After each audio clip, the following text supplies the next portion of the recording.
Hello friends, എന്ത് food വെച്ചാലും എലി വന്ന് തിന്നുന്നതായിരിക്കും. പ്രത്യേകിച്ച് തേങ്ങയൊക്കെ വെച്ചിട്ടുണ്ടെങ്കിൽ അത് അന്നേരം തന്നെ മണം അടിച്ചിട്ട് വന്ന് കഴിക്കുന്നതായിരിക്കും. അതേപോലെ തെങ്ങയിൽ തേങ്ങയുടെ പൂവൊക്കെ ഉണ്ടാകുന്ന സമയത്താണെങ്കിലും എലി ശല്യം രൂക്ഷമാണ്. അപ്പോൾ നമുക്ക് തേങ്ങ വെച്ചുകൊണ്ട് തന്നെ എലിയെ നാട്ടിൽ നിന്നും വീട്ടിൽ നിന്നെല്ലാം ഓടിക്കാം. പറ്റിയ കിടിലൻ ടിപ്പായിട്ടാണ് വന്നിരിക്കുന്നത്. അപ്പോൾ എല്ലാവർക്കും welcome back to tasty curry. ഈ ചാനൽ ആദ്യമായിട്ട് കാണുന്നവരാണെങ്കിൽ സബ്സ്ക്രൈബ് ഓൾ ഓപ്ഷനോട് തന്നെ ചെയ്ത് വെക്കാൻ ഓർമ്മിപ്പിക്കുന്നു. എങ്കിൽ മാത്രമേ പിന്നിലുള്ള വീഡിയോയുടെ ഒക്കെ നോട്ടിഫിക്കേഷൻ കിട്ടുള്ളൂ. അതുപോലെ വീഡിയോ യൂസ്ഫുൾ ആണെങ്കിൽ ലൈക്ക് ചെയ്യാനും ഹൈപ്പ് ചെയ്ത് സപ്പോർട്ട് ചെയ്യാനും മറന്നു പോകരുതേ.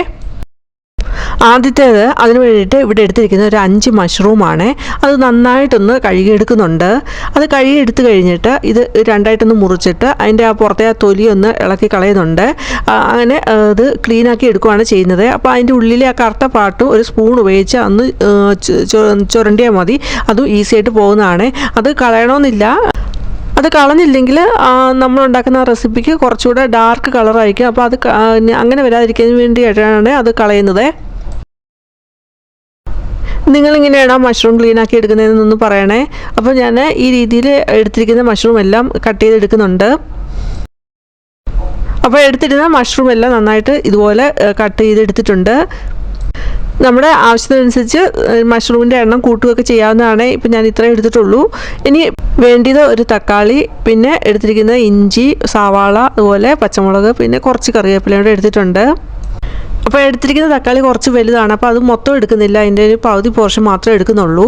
ഇപ്പോൾ എല്ലാം അരിഞ്ഞെടുത്തിട്ടുണ്ട്. നമ്മൾ എടുത്തിരിക്കുന്ന സവാള, ഇഞ്ചി, പച്ചമുളക്, അതുപോലെ തക്കാളിയും അരിഞ്ഞെടുത്തിട്ടുണ്ട്. പിന്നെ കറിവേപ്പില ഇതുപോലെ ചെറുതായിട്ട് കൈ കൊണ്ട് തന്നെ മുറിച്ച് ഇടുകയാണ് ചെയ്യുന്നത്. ഇപ്പോൾ ഒരു പാൻ വെച്ചിട്ടുണ്ട്, ഗ്യാസ് ഓണാണ്. അത് നന്നായിട്ട് ചൂടായി വരുന്ന സമയത്ത് നമുക്ക് നേരത്തെ അരിഞ്ഞു വെച്ചിരിക്കുന്ന ആ മഷ്റൂം ഒന്ന് ഇട്ട് കൊടുത്ത് അതൊന്ന് അതിനകത്ത് വെള്ളം ഉണ്ടല്ലോ, ആ വെള്ളം ഒന്ന് പറ്റിച്ചെടുക്കണം. അപ്പോൾ അതിലോട്ട് ഇട്ട് കൊടുക്കുന്നത് ശകലം ഉപ്പാണ്. അതുപോലെ ശകലം മഞ്ഞൾപ്പൊടിയോടെ ഇട്ട് കൊടുക്കുന്നുണ്ട്. അപ്പോൾ ആ മഷ്റൂമിലെ വെള്ളമെല്ലാം ഒന്ന് ഇറങ്ങി ഒന്ന് പറ്റി വരണം. അതിന് വേണ്ടിയിട്ടാണ് ഇപ്പം അതൊന്ന് വേവിച്ചെടുക്കുന്നത്. നമ്മൾ ഇട്ട് കൊടുത്ത് ഒരു 2 മിനിറ്റുള്ളിൽ തന്നെ അതിൻ്റെ വെള്ളമെല്ലാം പറ്റി വരുന്നതായിരിക്കും. അപ്പോൾ ഇടയ്ക്കൊന്ന് ഇളക്കി ഇട്ട് കൊടുക്കണം. ഒരു സ്പൂൺ ഉപയോഗിച്ച് നമുക്കത് ഇടയ്ക്കിടയ്ക്ക് ഒന്ന് ഇളക്കി ഇട്ട് കൊടുത്ത് ചിക്കി അതിൻ്റെ വെള്ളമെല്ലാം പറ്റിച്ച് ഇതുപോലെ നമുക്ക് എടുക്കാവുന്നതാണ്. നമ്മൾ മഷ്റൂം റോസ്റ്റും തീയലും ഒക്കെ നമ്മൾ ഉണ്ടാക്കാറുണ്ട്. അപ്പോൾ ഈ രീതിയിലൊന്നും ഉണ്ടാക്കിയിട്ടുണ്ടോ എന്നൊന്ന് പറയണേ. ഈ ചാനൽ ഇതുപോലെ tips, recipes, hair dye, hair oil ഒക്കെ അപ്ലോഡ് ആക്കിയിട്ടുണ്ട്. അതൊക്കെ നിങ്ങൾക്ക് കയറി കാണാവുന്നതാണ്. ഒരു 2 മിനിറ്റ് കഴിഞ്ഞപ്പോഴത്തേക്കിന് മഷ്റൂമിലെ വെള്ളമൊക്കെ ഇറങ്ങി നന്നായിട്ട് വെന്തിട്ടുണ്ട്. അത് വേറെ പാത്രത്തിലോട്ട് മാറ്റി വെച്ചിട്ടുണ്ട്. ഒരു പാൻ വെച്ചിട്ടുണ്ട്. ആ പാനിലോട്ട് ആവശ്യമുള്ള ഓയിലാണ് ഒഴിച്ചു കൊടുക്കുന്നത്. സൺഫ്ലവർ ഓയിലാണ് ഒഴിച്ചു കൊടുക്കുന്നത്. അത് ചൂടായി വരുന്ന സമയത്ത് നമ്മൾ നേരത്തെ അരിഞ്ഞു വെച്ചിരിക്കുന്ന അതിൽ നിന്ന് ഇഞ്ചി ഇട്ട് കൊടുക്കുന്നു. പിന്നെ അതുപോലെ കറിവേപ്പിലയും പച്ചമുളകും ഇട്ട് കൊടുത്ത് ഒന്ന് സ്പൂൺ വെച്ചൊന്ന് ഇളക്കിയിട്ട് കൊടുക്കുന്നുണ്ട്. ഒന്ന് ഇളക്കിയിട്ട് കൊടുത്തു കഴിഞ്ഞ് നമ്മൾ നേരത്തെ അരിഞ്ഞു വെച്ചിരിക്കുന്ന സവാളയും അതുപോലെ തക്കാളിയുടെ ഇട്ട് കൊടുക്കുന്നുണ്ട്. എന്നിട്ട് നന്നായിട്ടൊന്ന് വഴറ്റി ഇട്ട് കൊടുക്കാം. അതുപോലെ അതിലേക്ക് ആവശ്യത്തിനുള്ള ഉപ്പ് ചേർത്ത് കൊടുക്കുന്നുണ്ട്. ഒന്ന് നന്നായിട്ട് ഇളക്കിയിട്ട് കൊടുക്കുന്നുണ്ട്. നമ്മളിവിടെ ചേർത്ത് കൊടുത്തിരിക്കുന്ന ആ തക്കാളിയും അതുപോലെ തന്നെ സവാളയും ഒന്ന് വാടി വന്നാൽ മതി. നന്നായിട്ട് ഒത്തിരി വഴറ്റൊന്നും വേണ്ട, ഒന്ന് വാടി വന്നാൽ മതി.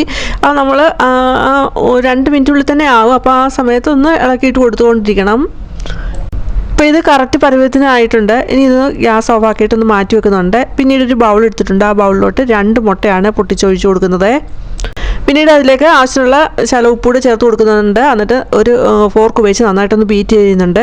പിന്നെ നമ്മൾ അതിലേക്ക് ഒഴിച്ചു കൊടുക്കുന്ന ഒരു ടേബിൾ സ്പൂണോളം വരത്തക്ക രീതിയിൽ പാൽ ഒഴിച്ചു കൊടുക്കുന്നുണ്ട്. എന്നിട്ട് നന്നായിട്ടൊന്ന് ബീറ്റ് ചെയ്തെടുക്കാം. നന്നായിട്ട് തന്നെ 1 മിനിറ്റോളം നന്നായിട്ടൊന്ന് ബീറ്റ് ചെയ്തെടുക്കാം. ഇപ്പോൾ ഒരു അയൺ തവ വെച്ചിട്ടുണ്ട്. അത് ചൂടായി വരുന്ന സമയത്ത് അതിലേക്ക് നല്ലെണ്ണ ഒഴിച്ച് കൊടുക്കുന്നു. ഒരു ടിഷ്യൂ പേപ്പർ വെച്ചിട്ട് നന്നായിട്ട് അതിലെല്ലാം തൂത്ത് കൊടുക്കുന്നുണ്ട്. എന്നിട്ട് നമ്മൾ ബീറ്റ് ചെയ്ത് വെച്ചിരിക്കുന്ന ആ മുട്ട ഒന്ന് കുറച്ചേ ഒഴിച്ചു കൊടുക്കുന്നുള്ളൂ. ബാക്കി പിന്നീടാണ് എടുക്കുന്നത്. അപ്പോൾ ഒഴിച്ചു കൊടുത്തിട്ട് പിന്നെ നമ്മൾ വഴറ്റി വെച്ചിരിക്കുന്ന ആ സവാളയും തക്കാളിയോടുള്ള മിക്സ് അതിലോട്ട് നിരത്തി ഇട്ട് കൊടുക്കുക ഇതേപോലെ. അപ്പോൾ നമ്മുടെ ആ വെജിറ്റബിൾ മിക്സ് എല്ലായിടത്തും ഒരേപോലെ വരത്തക്ക രീതിയിലായിരിക്കണം നമ്മളത് ഇട്ട് കൊടുക്കേണ്ടത്. അപ്പോൾ ഒരു സ്പൂൺ ഉപയോഗിച്ച് നന്നായിട്ടൊന്ന് പ്രസ് ചെയ്തും കൊടുക്കുകയും ചെയ്യാം. എന്നിട്ട് പിന്നീട് നമ്മൾ നേരത്തെ എടുത്തു വെച്ചിരിക്കുന്ന ആ മഷ്റൂം കൂടെ നിരത്തി ഒന്ന് ഇട്ട് കൊടുക്കുന്നുണ്ട്. അങ്ങനെ ഇട്ട് കൊടുത്തു കഴിഞ്ഞിട്ട് പിന്നെ ബാക്കിയുള്ള ആ മുട്ടയും കൂടെ ഇതിൻ്റെ പുറത്തൊന്ന് ഒഴിച്ച് ഇതുപോലെ എടുക്കാവുന്നതാണ്. ഇനി നമുക്ക് അതിൻ്റെ മുകളിലോട്ട് മൊസറല്ല ചീസാണ് ഇതുപോലെ വിതറിയിട്ട് കൊടുക്കാവുന്നതാണ്. ഇനി ഇതൊന്ന് അടച്ച് വെച്ച് കൊടുക്കുന്നുണ്ട്. അപ്പോൾ ഒരു അടപ്പ് വെച്ച് ഒന്ന് അടച്ചിട്ട് നമുക്കൊരു 2 മിനിറ്റ് കഴിയുമ്പോഴത്തേന് ഇതുപോലെ കിട്ടുന്നതാണ്. അപ്പോൾ അടപ്പ് മാറ്റിയിട്ടുണ്ട്, ഇതുപോലെ കിട്ടുന്നതാണ്. അടിപൊളി ഒരു മുട്ട കൊണ്ടൊരു ഓംലെറ്റാണ് നമ്മൾ ഉണ്ടാക്കി എടുത്തിരിക്കുന്നത്. അപ്പോൾ ഒരു വെറൈറ്റി ആയിട്ട് നമ്മൾ ഇതിൽ മഷ്റൂം ചേർത്തിട്ടുണ്ട്, അതുപോലെ ചീസൊക്കെ ചേർത്തിട്ടുണ്ട്. കുട്ടികൾക്ക് ഒരുപാട് ഇഷ്ടമാകും. അതുപോലെ മുട്ടയൊക്കെ കഴിക്കാൻ ഇഷ്ടമില്ലാത്ത കുട്ടികൾക്കാണെങ്കിൽ ഇതുപോലെ വെച്ച് കൊടുക്കുകയാണെങ്കിൽ അവർ ഇഷ്ടത്തോടു കൂടി കഴിക്കുന്നതാണ്. രാവിലെ നമുക്കിത് ബ്രേക്ക്ഫാസ്റ്റായിട്ട് കഴിക്കാം, അതുപോലെ തന്നെ സൈഡ് ഡിഷ്, അതുപോലെ ഈവനിങ്ങിലൊക്കെ സ്നാക്കായിട്ടൊക്കെ നമുക്കിത് കഴിക്കാവുന്നതാണ്. കുട്ടികൾക്കൊക്കെ വളരെ ഇഷ്ടമാകും. ഇനി ഇതിനകത്ത് നമ്മൾ പിസ്സ സോസ് കൂടെ ചേർത്ത് അതുപോലെ ഓർഗാനൊക്കെ ചേർക്കുകയാണെങ്കിൽ ഒരു പിസ്സയുടെ വെറൈറ്റിയിൽ നമുക്ക് ഉണ്ടാക്കാവുന്നതാണ്. ഇതൊന്നും മുറിച്ചുകൂടെ കാണിക്കുന്നുണ്ട്. നമ്മളിങ്ങനെ മുറിക്കുന്ന സമയത്ത് ആ ചീസൊക്കെ വലിഞ്ഞു വരുന്നതാണ്. അപ്പോൾ അതൊന്ന് കയ്യിലെടുത്തൊന്ന് മുറിച്ച് കാണിക്കുന്നുണ്ട്. അപ്പോൾ ആ ചീസൊക്കെ വലിഞ്ഞു വരുന്ന കാരണം പിള്ളേർക്കൊക്കെ ഒരുപാട് ഇഷ്ടമാകും. മുട്ട കഴിക്കാത്ത ഇഷ്ടപ്പെടാത്ത പിള്ളേരൊക്കെ ഉണ്ടാവും. അപ്പോൾ അവർക്കൊക്കെ ഇത് വെച്ച് കൊടുക്കുകയാണെങ്കിൽ അവർക്ക് ഒരുപാട് ഇഷ്ടമാകും. നിങ്ങൾ ഇത് ഉണ്ടാക്കി നോക്കിയിട്ട് നിങ്ങളുടെ അഭിപ്രായം പറയാനും മറന്നു പോകരുതേ. രണ്ടാമത്തെ ടിപ്പ്, ഇവിടെ എടുത്തിരിക്കുന്ന ഒരു പ്ലാസ്റ്റിക് കണ്ടെയ്നറാണ്. അപ്പം നമുക്ക് ഇതെങ്ങനെ റീയൂസ് ചെയ്യാമെന്ന് നോക്കാം. അപ്പോൾ ഒരു സ്കെയിൽ ഉപയോഗിച്ചിട്ട് ആ പ്ലാസ്റ്റിക് കണ്ടെയ്നർ ഒന്ന് മാർക്ക് ചെയ്യുന്നുണ്ട്. പേന ഉപയോഗിച്ച് ഇതുപോലെ ഒന്ന് മാർക്ക് ചെയ്ത് കൊടുക്കാം. അത് എന്തിനാന്ന് വെച്ചാൽ ഈക്വൽ ലെന്തിൽ നമുക്ക് ഒരു ഹോൾ ഉണ്ടാക്കണം. അതിന് വേണ്ടിയിട്ടാണ്. അതിൻ്റെ ഓപ്പോസിറ്റ് സൈഡിലും ഇതേപോലെ തന്നെ മാർക്ക് ചെയ്തെടുത്തിട്ടുണ്ട്. ഇനി പിച്ചാത്തി ചൂടാക്കിയിട്ട് നമുക്ക് ആ മാർക്ക് ചെയ്ത ഭാഗത്ത് ഒരു ഹോൾ ഇട്ട് കൊടുക്കാം. ഇതേപോലെ ഇട്ട് കൊടുക്കാവുന്നതാണ്. അങ്ങനെ 2 സൈഡിലും ഹോൾ ഇട്ട് കൊടുക്കുന്നുണ്ട്.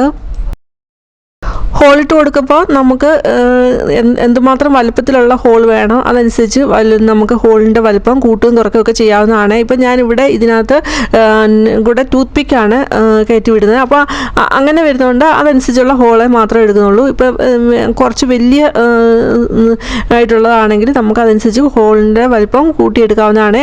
അതുപോലെ 2 ഹോളിൻ്റെ ഇടയിലുള്ള സ്പേസ് നമ്മുടെ ആവശ്യത്തിനനുസരിച്ച് കൂട്ടുകയോ കുറയ്ക്കുകയൊക്കെ ചെയ്യാവുന്നതാണ്. ഒരു ടൂത്ത് പിക്ക് എടുത്തിട്ട് ആ ഹോളിൽ കൂടെ ഒന്ന് കയറ്റി നോക്കുന്നുണ്ട്. അപ്പം കറക്റ്റ് ഹോളായിട്ട് കിട്ടിയിട്ടുണ്ടോ എന്ന് നോക്കുന്നുണ്ട്. വേണമെന്നുണ്ടെങ്കിൽ നമുക്ക് കൂട്ടുകയൊക്കെ ചെയ്യാവുന്നതാണ്. ഇനി നമുക്ക് ടൂത്ത് പിക്ക് ഇതുപോലെ ഇട്ട് കൊടുക്കാവുന്നതാണ്. ടൂത്ത് പിക്കിന് പകരം നമുക്ക് കളയാൻ വെച്ചിരിക്കുന്ന പേനയാണെങ്കിലും ഇതുപോലെ ഇട്ട് കൊടുക്കാവുന്നതാണ്. അപ്പോൾ അതനുസരിച്ച് വലുപ്പം കൂട്ടണമെന്നേ ഉള്ളൂ ആ ഹോളിൻ്റെ. ഇതുപോലുള്ള പ്ലാസ്റ്റിക് കണ്ടെയ്നറിൻ്റെ റീയൂസ് ഐഡിയാസൊക്കെ നേരത്തെയൊക്കെ അപ്ലോഡ് ആക്കിയിട്ടുണ്ട്. അതൊക്കെ നിങ്ങൾക്ക് കയറി കാണാവുന്നതാണ്. ഒരുപാട് യൂസ്ഫുൾ ആയിട്ടുള്ള ടിപ്സൊക്കെയാണ് അത്. ഈ രീതിയിലാണ് ഇത് കിട്ടുന്നത്. നമ്മുടെ ആവശ്യത്തിനനുസരിച്ച് ഇത് ഉപയോഗിച്ചെടുക്കാവുന്നതാണ്. അപ്പോൾ ഞാനിവിടെ പേപ്പർ വെച്ച് കാണിക്കുന്നുണ്ട്. ഇപ്പോൾ പഠിക്കുന്ന കുട്ടികൾക്കാണെങ്കിലും നോട്ടൊക്കെ എഴുതി പഠിക്കുന്ന കുട്ടികൾക്കാണെങ്കിലും അവരുടെ ആവശ്യത്തിനനുസരിച്ച് പേപ്പർ ഇതുപോലെ കട്ട് ചെയ്ത് വെച്ചിട്ട് പല വലുപ്പത്തിലുള്ള പേപ്പർ കട്ട് ചെയ്ത് വെച്ചിട്ട് നോട്ടൊക്കെ ഇതിൽ എഴുതി വെക്കാവുന്നതാണ്. അതേപോലെ നമുക്ക് ചില ചെറിയ പിന്നെ സൂക്ഷിച്ച് വെക്കേണ്ട കാർഡുകൾ കാണും, ബുക്കുകൾ കാണും, റേഷൻ കാർഡ് അങ്ങനെയുള്ള ബുക്കുകളൊക്കെ കാണും. അതൊക്കെ ഇതുപോലെ നമുക്ക് എടുത്ത് വെക്കാവുന്നതാണ്. എന്നിട്ട് കബോർഡിൽ വെക്കുകയാണെങ്കിൽ എല്ലാം ഒതുങ്ങിയിരിക്കുകയും ചെയ്ത് നമുക്ക് പെട്ടെന്ന് നമ്മുടെ ആവശ്യത്തിനനുസരിച്ച് പെട്ടെന്ന് എടുക്കുകയും ചെയ്യാവുന്നതാണ്. അതേപോലെ നമുക്കിത് മരുന്ന് ഒക്കെ വെക്കാൻ പറ്റിയ ഒരു സ്റ്റോറേജ് കണ്ടെയ്നറായിട്ട് വെക്കാവുന്നതാണ്. നമ്മുടെ ആവശ്യത്തിനനുസരിച്ച് നമുക്കിത് മാറ്റിയെടുക്കാം.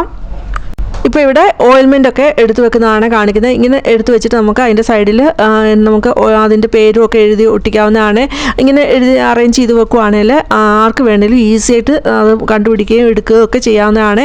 കുട്ടികൾക്ക്, പ്രത്യേകിച്ച് കുട്ടികൾക്ക് ഇപ്പം കൈ മുറിയുന്നതിന് നമ്മൾ വിറ്റാഡിന് വീട്ടിൽ ആവശ്യമാണ് ഒരു മെഡിസിൻ ട്രേ. അപ്പോൾ ഇതുപോലെ നമ്മൾ സെറ്റ് ചെയ്ത് വെക്കുകയാണെങ്കിൽ അവർക്ക് കൈയൊക്കെ മുറിയുന്ന സമയത്ത് വിറ്റാഡിൻ ഓയിൽമെൻ്റൊക്കെ തൂക്കണമെന്നുണ്ടെങ്കിൽ അവർക്കത് പെട്ടെന്ന് കണ്ടുപിടിച്ച് എടുക്കാനൊക്കെ വളരെ ഈസി ആയിരിക്കും ഇങ്ങനെ അറേഞ്ച് ചെയ്ത് വെക്കുകയാണെങ്കിൽ.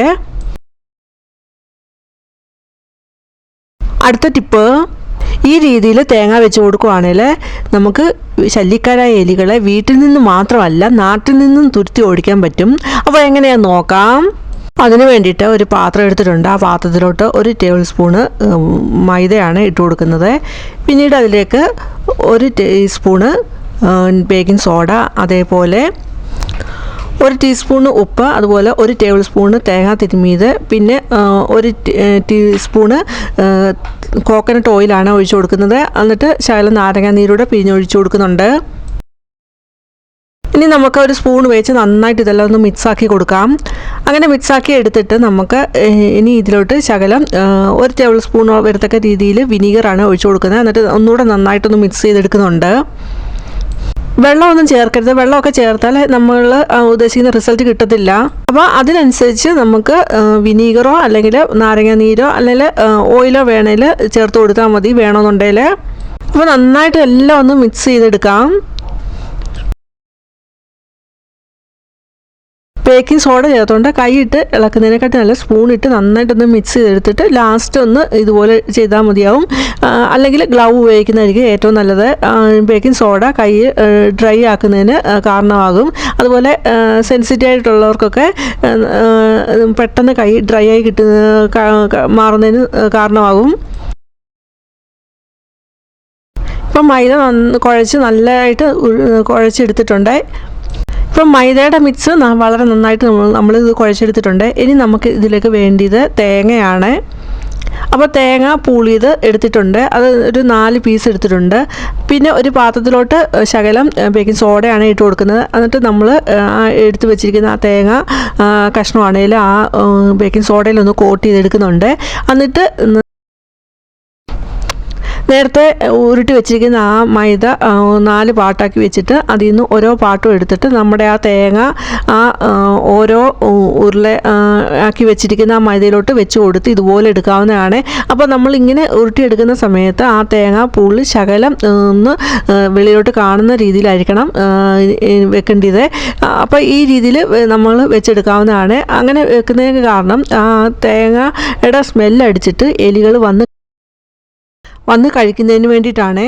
അപ്പോൾ നമ്മൾ ഉരുട്ടി വെച്ചിരിക്കുന്ന ആ ഓരോ മൈദയുടെ കൂട്ടിനകത്തോട്ട് നമ്മളുടെ ആ തേങ്ങ കഷ്ണം ഇത് എടുത്ത് വെച്ചിട്ട് ഇതുപോലെ നമുക്ക് ഉരുട്ടിയെടുക്കാവുന്നതാണ്. അപ്പോൾ തേങ്ങ കഷ്ണം കുറച്ച് വെള്ളിലോട്ട് കാണത്തക്ക രീതിയിലാണ് എല്ലാം എടുത്തിരിക്കുന്നത്. അങ്ങനെ 4 എണ്ണം നമ്മൾ റെഡിയാക്കി എടുത്തിട്ടുണ്ട്.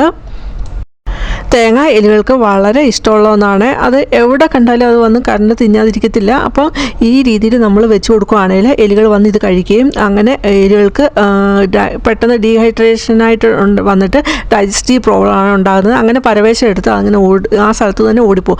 ആ പോകുന്ന വഴിക്ക് അത് ചത്തുപോവുകയാണ് ചെയ്യുന്നത്. പരവേശം എടുത്തത് വെള്ളം കുടിക്കാനായിട്ട് ഓടിപ്പോകുന്നതാണ്. അങ്ങനെ പോകുന്ന വഴിക്ക് അത് നിർജ്ജീവീകരണം സംഭവിച്ച് ചത്തുപോവുകയാണ് ചെയ്യുന്നത്. ഇങ്ങനെ ഉണ്ടാക്കിയെടുത്തിട്ട് എലികൾ വന്നു പോകുന്ന സ്ഥലങ്ങളിലൊക്കെ നമുക്ക് കൊണ്ടുവെക്കാവുന്നതാണ്. ഗ്യാസ് അടുപ്പിൻ്റെ അടുത്ത്, വിറകടുപ്പിൻ്റെ അതേപോലെ സ്റ്റെയർ കേസ് അങ്ങനെ ഷൂ ഒക്കെ വെക്കുന്ന സ്ഥലങ്ങളിലൊക്കെ എലിയുടെ ശല്യം ഉണ്ടാകും. അവിടെയൊക്കെ നമുക്ക് കൊണ്ടുവെക്കാവുന്നതാണ്. എലിയുടെ ശല്യം ഉണ്ടെങ്കിൽ പാമ്പിൻ്റെ ശല്യവും കാണും. അപ്പോൾ എലികളെ ഓടിക്കുന്ന വഴി നമുക്ക് പാമ്പിനെയും ഓടിക്കാൻ കഴിയുന്നതാണ്. നമ്മുടെ വീടിൻ്റെ പരിസരത്തു നിന്ന് തന്നെ എലികൾ വന്നു പോകുന്ന സ്ഥലങ്ങളിലൊക്കെ നമുക്കിത് കൊണ്ടുവെക്കാം. അതേപോലെ തന്നെ ഇത് ഇങ്ങനെ വെക്കുന്ന സമയത്ത് കുട്ടികളും അതുപോലെ നമ്മുടെ വളർത്തു മൃഗങ്ങളൊക്കെ എടുക്കാതിരിക്കാനും പ്രത്യേകം ശ്രദ്ധിക്കണം. ഇന്നത്തെ ടിപ്സ് യൂസ്ഫുൾ ആണെങ്കിൽ ലൈക്ക് ചെയ്യാനും ഹൈപ്പ് ചെയ്യാനൊന്നും മറന്നു പോകരുത്. അതുപോലെ നിങ്ങളുടെ ഫാമിലിക്കും ഫ്രണ്ട്സിനും ഒക്കെ ഒന്ന് ഷെയർ ചെയ്ത് കൊടുക്കുക. ആദ്യമായിട്ട് കാണുന്നവർ സബ്സ്ക്രൈബ് ഓൾ ഓപ്ഷനോട് തന്നെ എനേബിൾ ചെയ്ത് വെക്കുക. എങ്കിലേ പിന്നീടുള്ള വീഡിയോയുടെ ഒക്കെ നോട്ടിഫിക്കേഷൻ കിട്ടുള്ളൂ. അപ്പോൾ തന്നെ വീഡിയോ ഒക്കെ കാണാവുന്നതാണ്. ഇനി വേറെ വീഡിയോ ആയിട്ട് വരുന്നിടം വരെയും ബൈ. Thanks for watching.